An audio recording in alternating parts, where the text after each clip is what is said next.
Hi students, welcome back. Let us continue. So the answer to this question basically is, why does he, sort of repeat those words like, quiet and then quiet again here? Basically, the author here, he wants to create an impact, all right? He wants to create an impact in the story. He wants to, sort of tell how important, the walking style of a tiger is. Like, he walks very quietly because he has soft velvety paws, and how that has a great effect on how much silence he is building inside his cage. And then, sort of staring at the brilliant eyes from with his brilliant eyes with the brilliant stars. This also basically, here also what the author is sort of looking here is to create an impact at how, the stars are very brilliant, the stars are shining, and the tiger sort of has a gleam in his eyes while seeing those brilliant stars, just because of, the hope that one day he might get out and see his, forest and stars freely as a free tiger. Now let us do a quick revision. The poem contrasts a tiger in its natural habitat with one imprisoned in a zoo. Once on a starry night, the poet sees a tiger in the zoo. The tiger moves slowly up and down in his cage. So yeah, obviously in the poem, as we have already, read, the poet basically compares a tiger that lives outside in the forest freely to a tiger who has been locked up in a cage in a zoo. And he tells how the tiger is slowly pacing from one end to the other end of the cage. He's full of rage, but is quiet in his helplessness. The point is, even though the tiger is very ferocious, the tiger is very, very mighty, but he can't actually do anything. He's angry, but he can't do anything because he's inside a cage. The poet is moved to pity for a tiger. He says that the tiger should have been in the jungle free. Alright. The tiger should have been moving quietly in the shadows near a waterhole and waiting for a plump deer to pass that way. That means, sort of at this point, the tiger is in a cage, but what he should be actually doing, he should be outside, he should be hunting for his prey, he should be, hiding in the forest and having the freedom that he deserves. But sadly, he's locked behind the bars in a concrete cell. He does not take any notice of the visitors and is looking at the brilliant stars with his brilliant eyes. Now, he has to be content with merely looking at the stars. He's no longer free to move in his natural habitat and look at the brilliant stars from there. That means, sort of, it shows how helpless the tiger is, because he cannot move around in the forest, through the trees, through the long grasses, and look at the beautiful shining stars that depict hope. He is hopeless and helpless inside his cage. Alright, now let's start with the poem, The Panther. The Panther. Now let's first start, reading it. His vision from the constantly passing bars has grown so weary that it cannot hold anything else.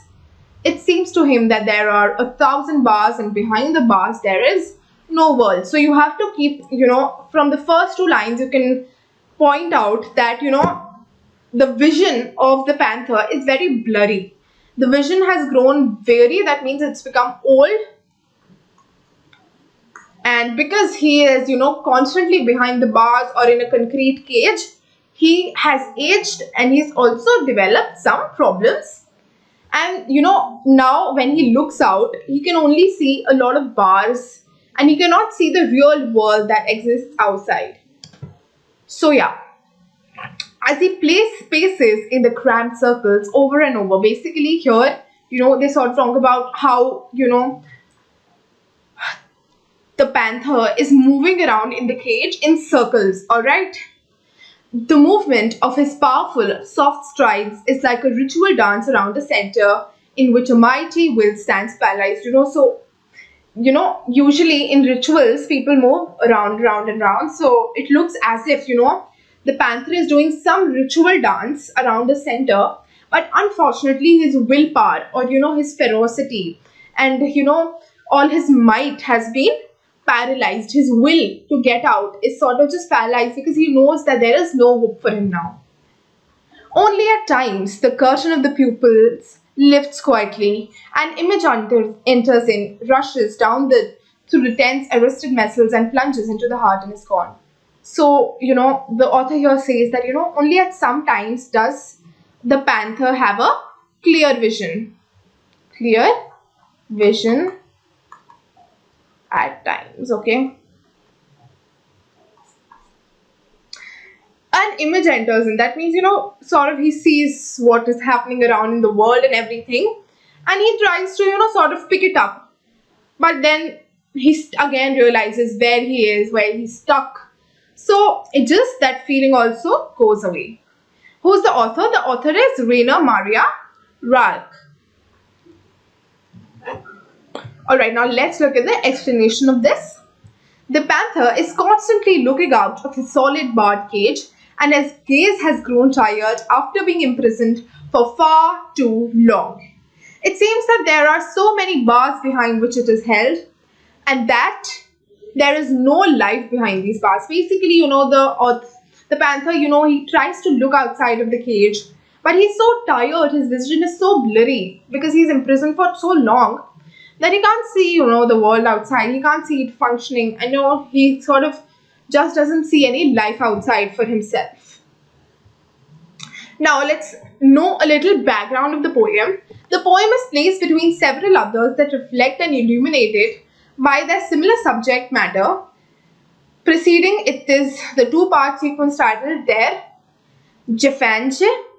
Gefangene or the prisoner. Basically, the poem, talks about how if somebody is imprisoned, it, sort of takes a toll on them, and it is a two-part poem. It's a two-part sequence, and it's titled Der Gefangene. Der Gefangene, basically, the thoughts of a man in a prison are punctuated by the numbing, repetitive drip of water in his cell. So basically here, this poem particularly talks about how monotonous a life gets for the people who are sort of, imprisoned. How every sound becomes, monotonous for them and becomes the same because they keep hearing it again and again. So in the second of two sequences, the prisoner tries to portray on the outside the madness and horror of his life. So basically, it shows how when somebody's in a prison or somebody's imprisoned, how, their life is just very, very problematic. Placed immediately after the panther in the Der Gefangene series is one called Die Gazelle. This poem also portrays an animal in a zoo instead of being dulled by captivity. However, the gazelle is raised to an image of lightness, self-containment and beauty. So basically, in the two parts that the Der Gefangene is, the second part after the panther is Die Gazelle, and here also an animal is portrayed in the zoo, but instead of being dull in captivity, this animal is light-hearted and self-contained and beautiful. Alright, so let's look at your question. Take a point of view for or against zoos. Even consider both points of view and write a couple of paragraphs or speak about this topic for a couple of minutes in class. So this is basically your classroom-based question, and it talks about how the answer has to be done according to what you think or your point of view. If you like zoos, you can list out a number of reasons on why you like a zoo and create a speech. If you do not like zoos and if you're against zoos, you have to sort of put together your points, degrading the zoos. And what can the points be for the zoo? It sort of gives the humans see into the life of wild animals which they cannot take otherwise.